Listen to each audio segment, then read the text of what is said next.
17 Nobyembre 2023, isang taon na ang nakaraan noong una nating napakinggan ang awiting pantropiko ng Nations Girl Group na Bini PH na magsisilbi rin palang pasaporte upang tuluyan ng iukit ang kanilang marka sa mundo ng OPM.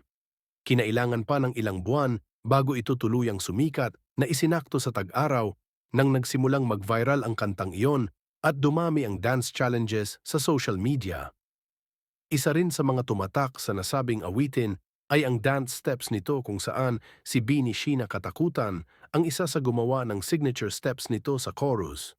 Noong Marso 23, 2014 nang nag-debut ito sa Billboard PH sa number 17 bilang unang Pinay girl group na nakapasok doon at pangalawa sa isa ang grupo, ang SB19 at naging number 1 hit noong Abril 27, 2024 na una ring local girl group na nakagawa nito at pangalawa sa Blackpink.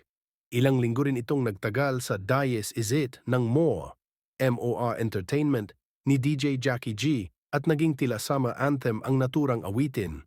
Bagamat late 2023 inilabas ang Pantropiko, maituturing iyon na isa sa pinakamatagumpay na awitin sa mundo ng OPM at P-pop sa taong ito na 2024.